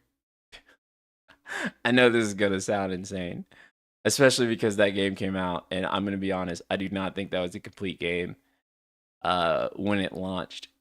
But I did like the regular updates on it, you know? I did like that they continued to try to like add value to the game as it kept coming out. I would actually go as far as to say that's like one of the bigger reasons that the game ended up selling really well long term, right? Because like one of the things that Square talks about with like say 16 for example is that the game really didn't have like a strong tail and it sold well up front, but then sales kind of like tapered off really hard. I was like, man, like one thing that kept 15's tail really strong, which like it or not, and I definitely didn't like it, but I definitely think it kept the tail strong, was the DLC and the ongoing support for the game, right? I started my channel purely around covering the ongoing content for Final Fantasy 15, right? So, um, I mean, and people were really interested in it too. Like I'm talking about like, you know, I'd make a video on a new Final Fantasy 15 update. Huge viewership. People were so interested in seeing what they were going to add to the game. And it was actually funny too because, you know, a lot of people were just in there hating, you know. And to be fair, they did have a lot to hate on because, you know, the game did release and it was broken in a lot of ways. You know, a lot of the story stuff was just completely unfinished, but people were engaged. You know, people really cared about that stuff, and people did play the DLCs as they came out, and then they bought the Royal Edition, and they played the game on PC, and people were really invested in Final Fantasy 15. Like it was there. The care for FF15 that was had amongst the fans was there, and again, part of that was the kind of like ongoing updates. So I do think that like 16 in particular could have like really benefited from that. And I'm actually kind of surprised, if I'm honest, by the lack of kind of just like um some of the feedback stuff that hasn't been addressed. Like if I'm specific, I mean like the lack of like a hard mode. Because I feel like that's just been something that's been so hotly demanded, like a proper hard mode, not like a Final Fantasy or like an Ultimaniac is a separate deal, right? So I'm really surprised that they haven't responded to that demand yet, just given how CPU3 normally is with that stuff. Still sad we never see those last DLCs as one of FF15's haters. Oh, me too. Me too. Well, the biggest problem I have is that they canceled the modding tools for FF15. That's the part for me that I'll never get over, right? Because the modding tools were going to be something that was like, that was going to basically change the fucking game, right? Like, we could rescript the game. We could basically mod Versus 13 into the whole fucking game if we wanted to, right? Because there's a level editor, there were scripting tools. We could have taken the game wherever we wanted to take it. Like, it's in the fans' hands. That's awesome. We could have done so much. We could have done so much. And then the modding tools were canceled with the DLC. And that fucking sucks. I mourn that more than I mourn the actual DLC being canceled. Because that would have been like the infinite content thing. I think that if they released those modding tools, that the game probably would have went to like 12 or 15 million units sold. Legitimately. If it had like native modding support. Because a lot of people would have either bought or rebought the game for the mods. I do think that modding support, like really good modding support, is something that sells copies on PC.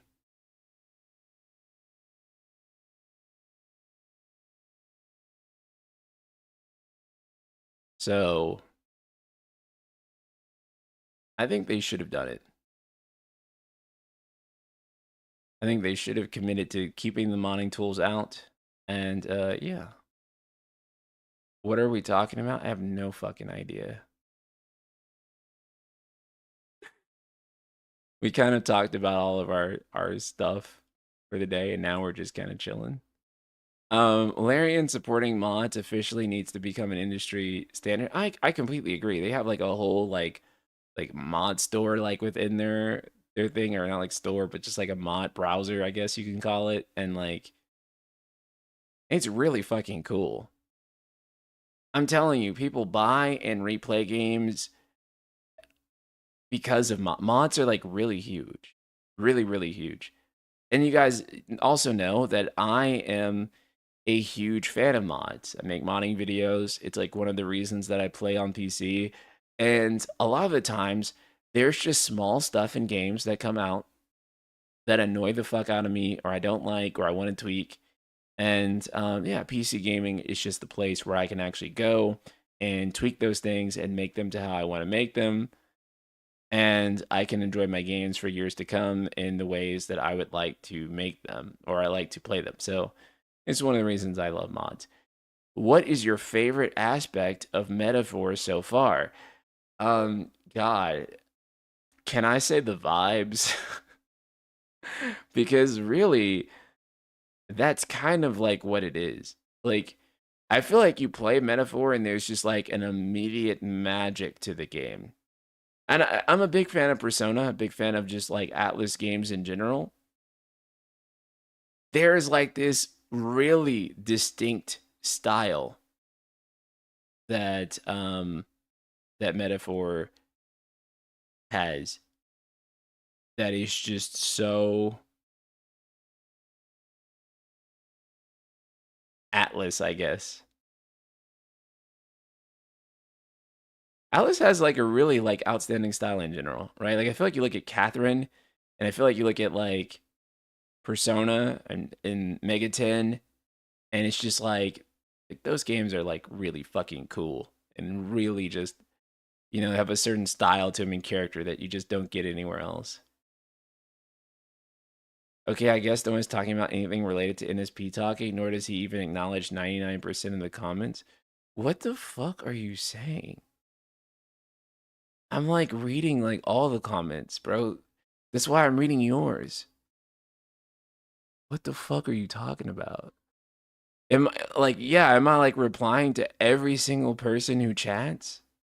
Or every single chat? Like, no. Who the fuck does? There's like between two chats, there's 164 people, dude. But like, yeah, I am replying to most people who ask me a question. Yes. Um.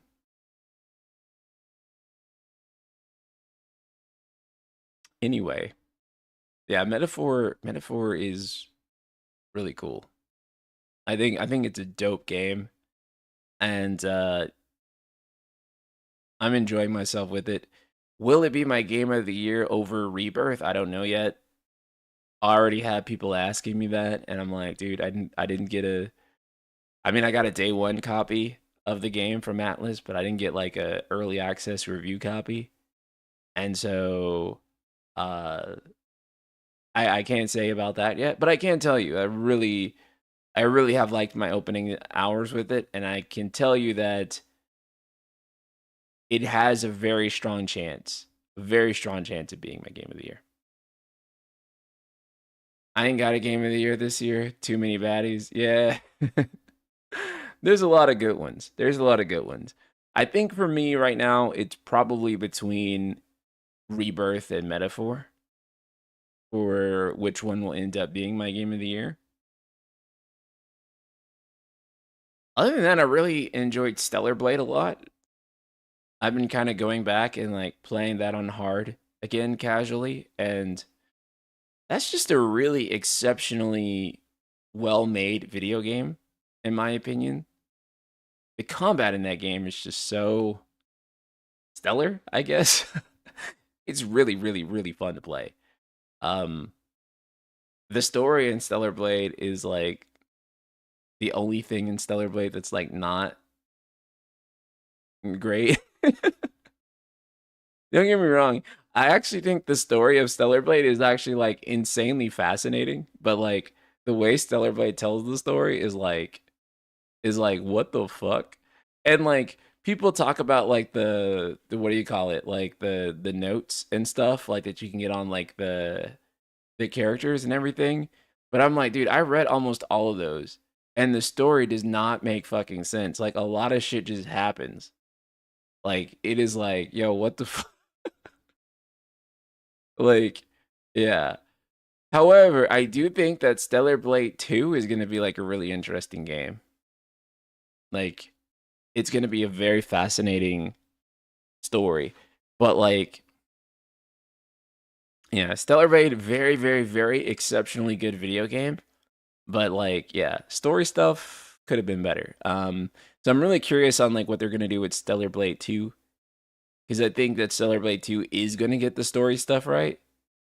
But the first game does not. But I think the first game is like such an exceptionally like well-made game and has such good combat to it that I really don't care. Like Stellar Blade is a vibe. What is the story? The story is how good the vibes are. The story is the music and the art and the great level design and all the good costumes and um the aesthetics. That's the story of Stellar Blade. The story is that it's cool when Robot Girl goes brr. That's what I like about it. Um,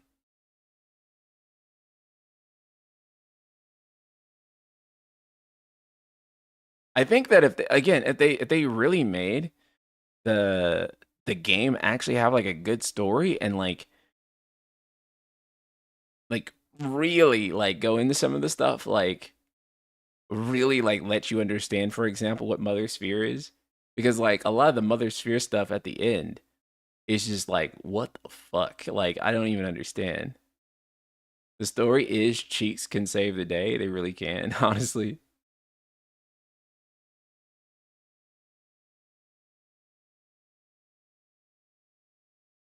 To be fair, no one expected that game to be on new levels. Story wise, nah. Yeah. I didn't really expect it to be like a near tier story. I just expected vibes. And I got exactly what I wanted. Isn't Storyblade's Stellar Blade's story based on Neon Genesis Evangelion and Nier Automata? Yeah, it is. But it's like, and again, I love the game. It's like one of my favorite games this year. And honestly, kind of like one of my favorite action games, maybe ever. But like, uh, yeah, the story is like the worst telling of that story, like possible, like beyond bad. But like, I still highly recommend it. That's what's funny because it's just so much fun and it's so good. And the character design is cool and the level design is cool and the music is incredible. Actually, if I'm blunt, the only thing that's bad with the game is the story. Like straight up. Like that is the only thing that like that was like they didn't even hire a guy. Straight up. Like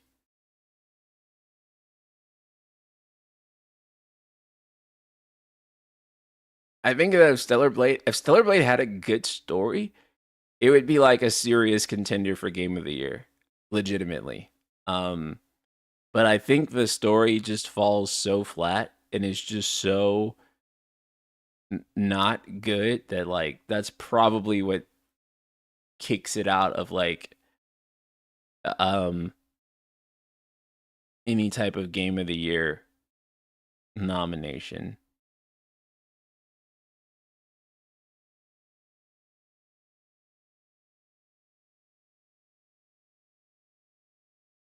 Otherwise, I think it would be yeah, it'd probably be in like, probably a game of the year nominee for sure. Nier Automata having 20 plus endings is mad insane. Well, it only really has like, of the 20 plus endings, like they're all jokes.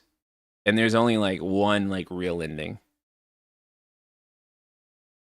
The ending stuff in general is kind of a joke in itself. 4.5 endings basically, right? And even those 4.5 are really just are endings of like arcs, story arcs, than they are like endings because the story continues after those endings. Yeah, but those endings like really catch people up because they're like, "Oh, I don't want to play a game that has that many endings." I'm like, "But it doesn't though." Like not really. But a lot of people get like so intimidated by that and they're like, I'm good. I'm like, "No, dude, it's a 20-hour action game. That's like what it really is. It's not like a game you need to play like 20 times." um like a visual novel with multiple interweaving routes and dead ends, but a lot of people aren't used to that storytelling format. Yeah, exactly. Um, Stellar Blade endings too. I don't want to spoil it here for anyone who hasn't played it, but like straight the fuck up. If you get the true ending, there's like no final boss. It's like very weird. Like there's no actual final boss if you get the true ending, which is like bizarre. Like you have to go back and replay it and get the bad ending, and then you get a final boss fight. It's the most bizarre thing ever. It like I don't. The game is strange. Like it's really strange. Again, I can't stress enough how much I love Stellar Blade. But yeah, the game is weird as fuck. Like in a lot of ways, like that. Like, why is there no final boss for the true ending? Like, but there is like a very notable final boss for like the bad ending.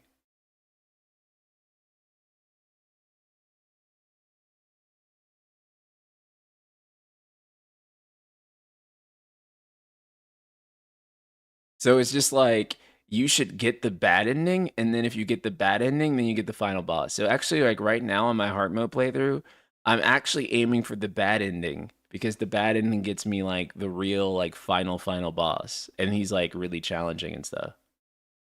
The bad ending has a better final boss. Yeah, like I would not consider like the true endings like final boss to be like a final boss. Like it's just like it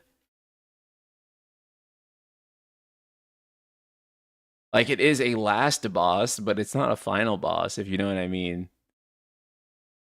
It's like the least relevant story thing that can happen in terms of being a boss fight. In fact, I go as far as to say it's the most trivial boss fight that you could do in the whole game. Like the most trivial one. Even more so than the previous boss fights in terms of like the overarching narrative. It's like just a fight at the end that's like kind of challenging and is like almost entirely irrelevant from like the actual like story. So you're not like actually fighting anything that is like relevant to like the overarching plot. It's just a fight that happens at the end. Yeah, the bad ending fight is so cool. Like the bad ending fight is like what you expect the true ending final boss to be. I know if you haven't played it or you haven't finished it yet, what I'm saying sounds ridiculous. It's like I'm making it up. Like it's like that can't be. And then you go and play it and you're like, what the fuck? It's actually exactly like he said. That makes no sense. And I'm like, yep. This Stellar Blade is like one of the strangest games I've ever played in a few ways, but I really do. I really do enjoy it. I want them to hire someone for Stellar Blade 2 that like really knows what they're doing in terms of like writing a good story. Like really does know. Because I think that if you did that, like Stellar Blade 2 could end up being like a goat, like a masterpiece. Like holy fuck. Like this game is incredible. But like yeah, that was like the only thing like really missing from SB for me was just the story. But even then, I think that like And also too, they were like really cool characters, right? Like that get introduced and then they just die. Some characters are like introduced and die like within the same scene. And I'm like, what the fuck? Like, I don't want to give any examples because I don't want to spoil it for people again. But there's a lot of characters that are introduced and die within like 20 minutes of each other. And like it is utterly I've never seen anything like it ever. I'm just like, yo, have the devs mentioned the Stellar Blade 2 at all? Yes, they have. Yeah, the girl I liked most died after 4 lines of dialogue, and her character model was badass. Yeah, yeah. There were so many characters like that where I'm like, yo, she's tight as fuck. I wonder how she's gonna play into. And then she just dies, and I'm like, what the fuck?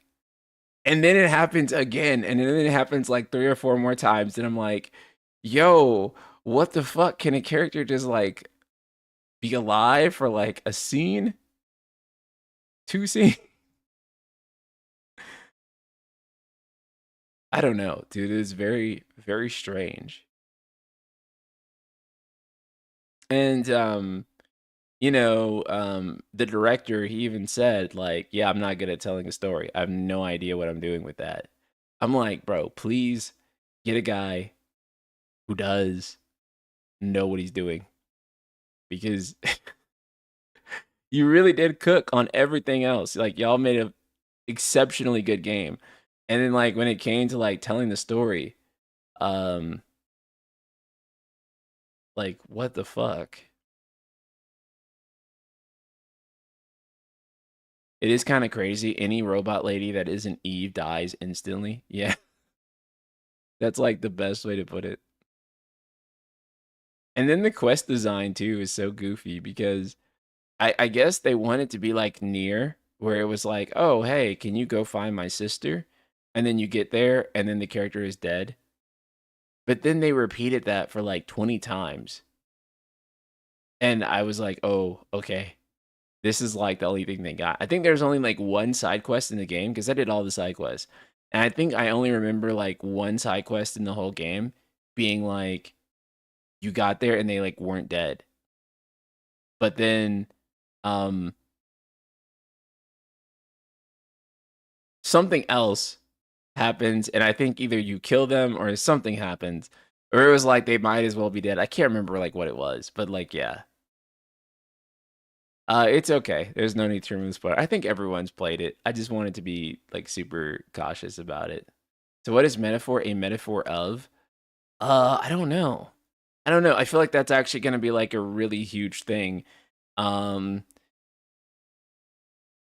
there's probably going to be like a big brain expansion moment for why the game's title is called Metaphor.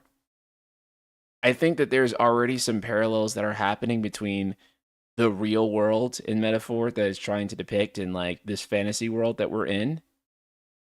And so I think Metaphor refers to that.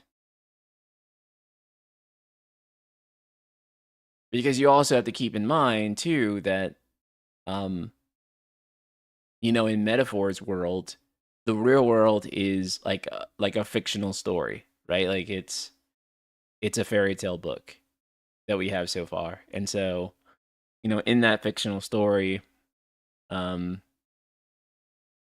we're like the elves and the dragons and such to them. Like we're like the mythical thing to them. So something around those lines is going to be how Metaphor ties into that. Yeah, and the monsters are called humans, which is very interesting, right?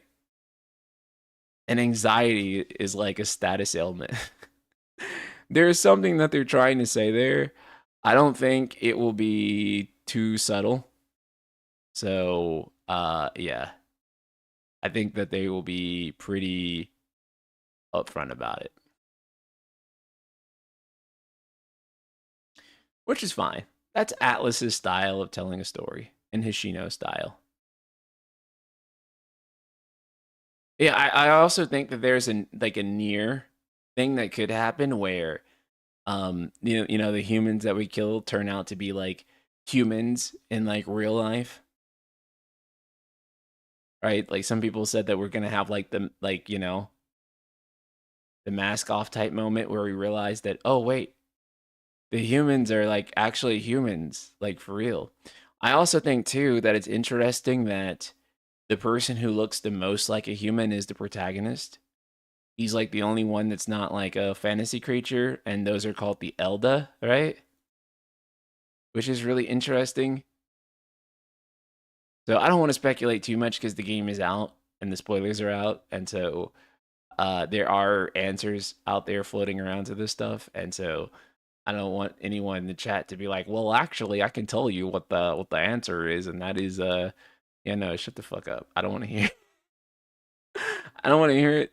I got 80 hours to go, so don't tell me. Don't tell me yet. I don't want to know. I don't want to know just yet.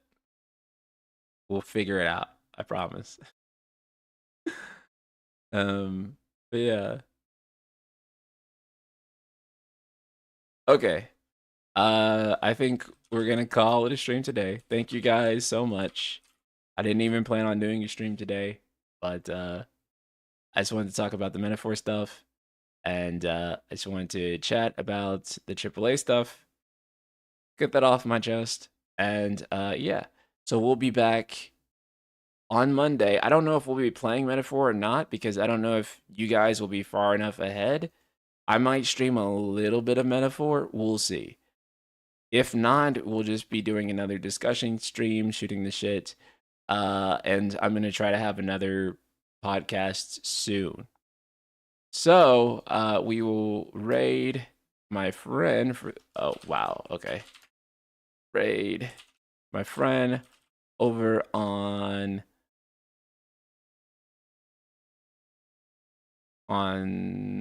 Twitch. And yeah, I'll see the rest of you on Monday for more podcast. I know Skylian in particular is going to hold me to doing another podcast. All right. Love you guys so much. And